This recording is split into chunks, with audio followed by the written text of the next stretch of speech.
ನಮಸ್ಕಾರ ಸ್ನೇಹಿತರೆ, ನಮ್ಮದು ಶ್ರೀ ಸಪ್ತಗಿರಿ ಮನೆ ಒಂದು ಚಾನಲ್ ಇದೆ.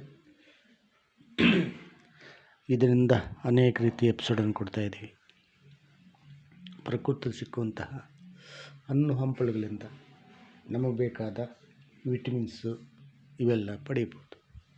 ಅಲ್ಲದೇ ಇದನ್ನು ಸೇವನೆ ಮಾಡೋದರಿಂದ ನಮಗೆ ಆರೋಗ್ಯ ವೃದ್ಧಿಯಾಗುತ್ತೆ.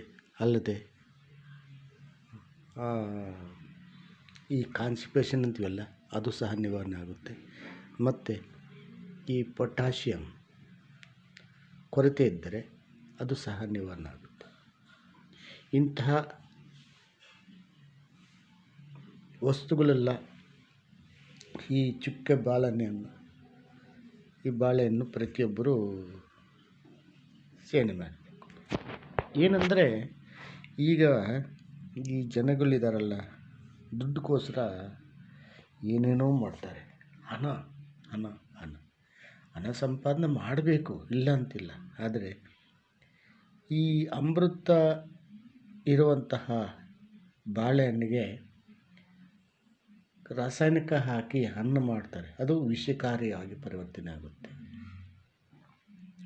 ಆ ವಿಷವನ್ನು ನಾವು ಸೇವನೆ ಮಾಡಿದಾಗ ದೇಹಕ್ಕೆ ಒಳಗಡೆ ಹೋಗಿ ಅನೇಕ ರೀತಿ ಕಾಯಿಲೆಗಳನ್ನು ತರಿಸ್ಕೊತೀವಿ. ಸ್ನೇಹಿತರೆ, ಅದು ಬಣ್ಣ ಮುಖ್ಯವಲ್ಲ, ನಮಗೆ ಒಳಗಡೆ ಇರುವಂಥ ಹಣ್ಣು ರುಚಿ ಮುಖ್ಯ. ನಾವೇ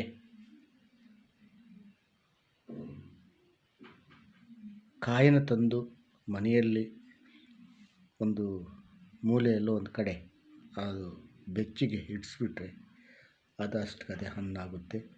ಅದನ್ನು ಸೇವನೆ ಮಾಡಿದ್ರೆ ನಮಗೆ ಎಷ್ಟೋ ಲಾಭಗಳಿದೆ. ಅದು ಬಿಟ್ಟು ನಾವು ಈ ಬಾಳೆಹಣ್ಣನ್ನು ರಾಸಾಯನಿಕ ಹಾಕಿರ್ತಕ್ಕಂಥದ್ದು ಸೇವನೆ ಮಾಡಬೇಕು. ತಿಂದಾದ ಮೇಲೆ ನಾವು ಈ ಒಟ್ಟನ್ನು ಬಿಸಾಕ್ತೀವಿ. ಈ ಒಟ್ಟು ಬಿಸಾಕಬಾರ್ದು. ಈ ಒಟ್ಟು ಸಹ ಅಷ್ಟೇ ಚೆನ್ನಾಗಿ ರುಬ್ಬಿ ಆ ಪೇಸ್ಟನ್ನು ಸ್ವಲ್ಪ 1 ಗಂಟೆ ಬಿಟ್ಟಾಗ ಕಪ್ಪಗೆ ಇದಾಗುತ್ತೆ.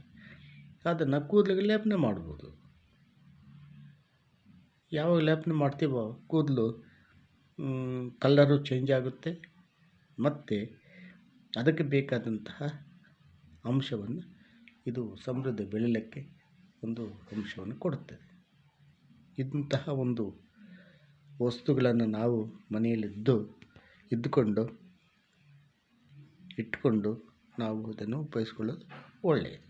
ನಮಸ್ಕಾರ. ಇದನ್ನು ನೋಡಿ, ಲೈಕ್ ಮಾಡಿ, ಶೇರ್ ಮಾಡಿ, ಸಬ್ಸ್ಕ್ರೈಬ್ ಮಾಡಿ, ಎಲ್ರಿಗೂ ಮುಟ್ಟಲಿ, ಪ್ರತಿಯೊಬ್ಬರು ನೋಡಲಿ. ನಮಸ್ಕಾರ ಸ್ನೇಹಿತರೆ.